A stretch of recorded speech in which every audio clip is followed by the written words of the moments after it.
Avez-vous déjà entendu parler d'impression 3D sans pour autant avoir pris le temps de plus vous y intéresser? Cette vidéo est une introduction à cette dernière. J'essaierai de répondre aux questions que l'on me pose tous les jours dans la boutique. En toute transparence, j'aborderai également les points négatifs de celle-ci. À l'issue de cette vidéo, vous comprendrez mieux de quoi il s'agit et ce qu'on peut faire avec une imprimante 3D. Cette vidéo ne parlera que de l'impression 3D dite grand public.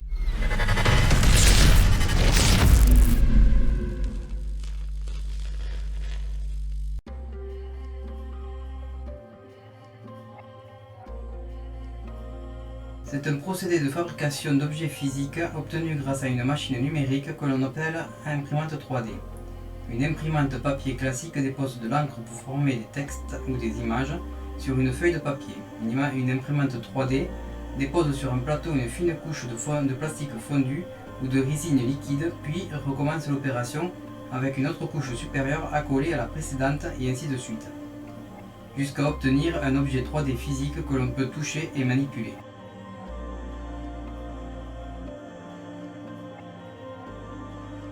Une imprimante 3D filament est composée d'un tube PTFE dans lequel va passer le fil de plastique, d'une tête d'impression qui chauffe et dépose le plastique grâce à sa buse située dessous, un plateau adhérent qui reçoit le plastique fondu, des axes X, Z, Y, un ordinateur, et le tout est fixé sur un bâti en aluminium. Une imprimante 3D résine est composée d'un réservoir qui peut être rempli d'une résine liquide photopolymère, d'une plateforme perforée qui est abaissée dans le réservoir, d'un laser ultraviolet et d'un ordinateur qui contrôle la plateforme et le laser. Si on prend un objet plastique acheté dans le commerce, il a été fabriqué par injection de matière plastique dans un moule. Si on veut changer la forme de cet objet, il faudra fabriquer un nouveau moule permettant d'obtenir la nouvelle forme voulue. En impression 3D, l'objet sera construit par l'imprimante 3D par dépôt de matière, couche après couche, selon des instructions fournies par un ordinateur. Si on veut un nouvel objet, on utilisera la même imprimante 3D, mais il suffira de changer quelques instructions pour fabriquer le nouvel objet. Vous pouvez voir ici un pot de fleurs créé par une imprimante 3D. Ce même pot de fleurs, mais dans sa représentation numérique. L'impression 3D est une technologie en fort développement dans le monde entier et en est qu'à ses débuts.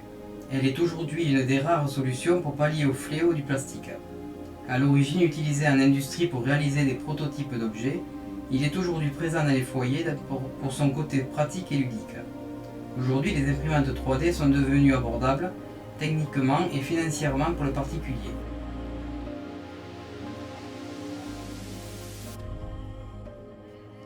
Un utilisateur amateur pratique l'impression 3D est appelé un maker.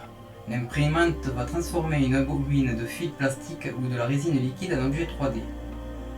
Les possibilités de création sont vastes et vous pourrez en avoir tout au long de cette vidéo, mais voilà déjà quelques exemples. Avec une imprimante 3D, vous pourrez fabriquer des figurines, des objets de décoration, des jouets, réparer des objets, réaliser des rangements astucieux, des boîtes adaptées, des objets ou mécanismes ingénieux, des petits outils, des prototypes d'idées, des boîtiers pour Raspberry Pi et plein d'autres choses.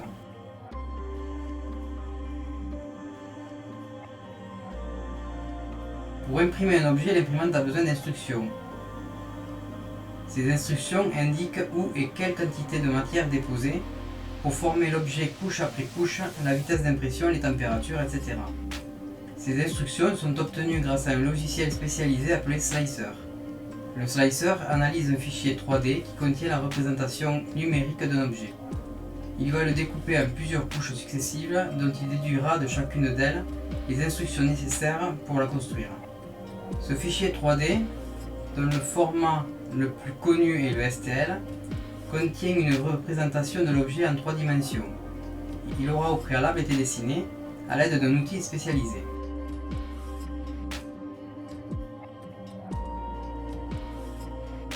Pour concevoir un objet 3D, il existe une multitude d'outils, plus ou moins puissants et plus ou moins faciles d'accès. Un qui est très simple d'accès et gratuit pour les particuliers est Autodesk Fusion 360. Une multitude de makers travaillent dessus et font des objets très poussés qualitativement. Il en existe énormément, plus ou moins difficiles, comme certains par l'écriture de code pour décrire la construction de l'objet numériquement. Dans tous les cas, Une phase d'apprentissage est nécessaire avant de pouvoir commencer à concevoir des objets basiques, puis progresser vers des objets plus complexes.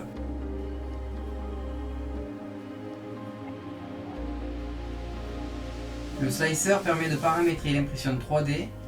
On pourra donc régler la température, la vitesse, le remplissage pour avoir une pièce plus ou moins solide, s'il faut des supports ou non, etc. Comme vous pouvez le voir dans les images, il apparaît des parties rouges. Ces parties indiquent ce que l'imprimante ne pourra pas imprimer. D'autres logiciels de découpage vont nous aider en proposant de mettre en place des supports. Une sorte d'échafaudage ajouté à l'objet pour maintenir en position les éléments qui normalement se retrouveraient au-dessus du vide au cours de l'impression. A titre d'information, le slicer le plus utilisé est Cura. Il bénéficie donc d'une bonne communauté d'entraide. Il est édité par Ultimaker sous une licence GNU publique.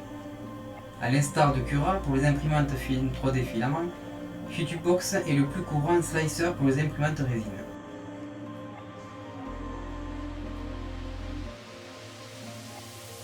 Dans la première étape du processus, lors d'une impression résine, une mince couche de photopolymère, généralement entre 0,05 et 0,15 mm, est exposée au-dessus de la plateforme.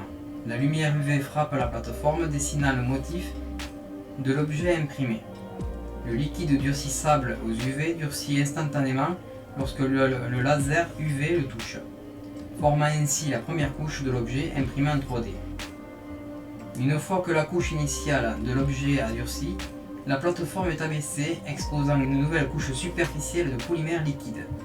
Le laser trace à nouveau une section transversale de l'objet imprimé qui se lie instantanément à la couche précédente. Ce processus est répété encore et encore jusqu'à ce que l'objet entier ait été formé. La plateforme est ensuite levée par l'imprimante pour exposer un objet 3D. Après l'impression, il faut rincer l'objet avec un solvant liquide pour le débarrasser de l'excès de résine, et ensuite on le fait cuire dans un four à ultraviolet pour le durcir davantage.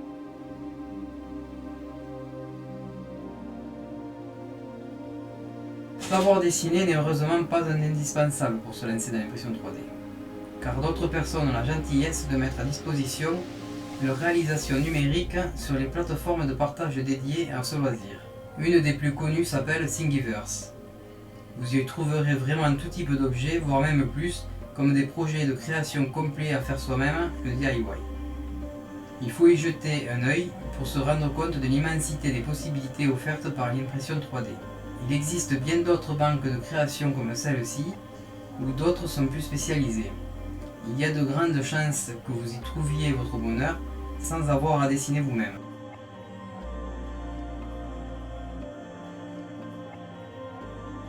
L'impression 3D n'est pas toujours simple et parfois il existe des problèmes d'impression mais qui sont très souvent expliqués par une température incorrecte, chauffe trop ou pas assez, le plateau mal réglé ou le refroidissement trop fort ou pas assez. Mais n'ayez crainte, vous trouverez toujours une aide pour tous ces petits problèmes que vous pourriez rencontrer. Dans tous les cas, avec l'impression 3D, au début, il faut de la persévérance et de la patience. Il faut éviter de placer l'imprimante en plein courant d'air.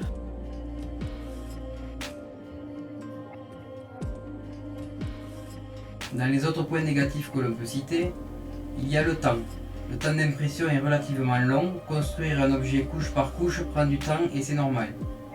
De ce côté-là, la patience est de rigueur. Bien entendu, en jouant sur la taille de l'objet, la vitesse d'impression, la qualité et surtout sur la hauteur de couche, on peut diminuer le temps d'impression. Ces changements se feront au détriment de la qualité et de la beauté du résultat final obtenu. Dans les autres points négatifs, il y a également le bruit.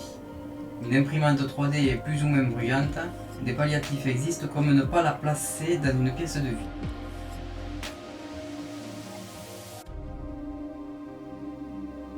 L'achat d'une imprimante 3D est relativement abordable pour ceux qui voudraient investir dans ce genre de loisir. Des points négatifs abordés précédemment vont découler des critères de choix.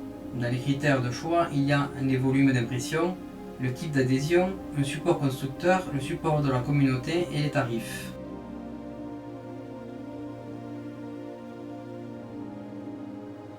Tout comme les cartouches d'encre de l'imprimante classique, une imprimante 3D utilise des consommables. En impression 3D, il s'agit de bobines de fil plastique ou de résine polymère. Voici quelques exemples de plastique utilisés en impression 3D. En numéro 1, nous avons le PLA, la matière première la plus utilisée en impression 3D amateur, mais également la plus fragile. Il s'agit d'un faux plastique, car cette matière première est biosourcée à partir d'amidon de maïs, et donc également biodégradable dans un compost, ce qui permet d'avoir la conscience un peu plus tranquille quand on rate une impression ou qu'on utilise beaucoup de supports. Le PLA sert également de base pour de nombreux plastiques auxquels les fabricants ajoutent de la limaille de fer, du bois et autres, ce qui peut la rendre extrêmement résistant à certaines contraintes mécaniques que les pièces fabriquées pourraient rencontrer, mais également ajouter un côté esthétique que l'on voudrait avoir, comme un rendu bois par exemple. En numéro 2, nous avons l'ABS. C'est la deuxième matière première la plus utilisée. On peut parler ici de vrai plastique issu de produits pétroliers. Il a l'avantage d'être un matériau beaucoup plus résistant que le PLA et peut donc répondre à des besoins différents. On l'utilise généralement dans les jouets pour enfants achetés dans le commerce, et si vous regardez à l'intérieur du jouet, vous verrez écrit ABS. Le PETG, c'est la matière qui compose les bouteilles d'eau plastique. Elle a l'avantage d'être flexible et solide. Il se situe entre le PLA et l'ABS. Le prix de la matière première reste relativement accessible, car avec une bobine, vous pouvez faire beaucoup d'impressions.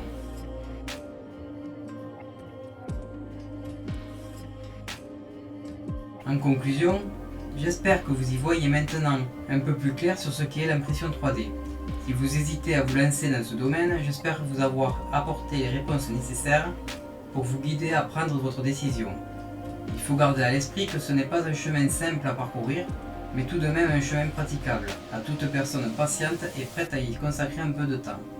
L'impression 3D grand public est un domaine vaste où il y a de quoi faire.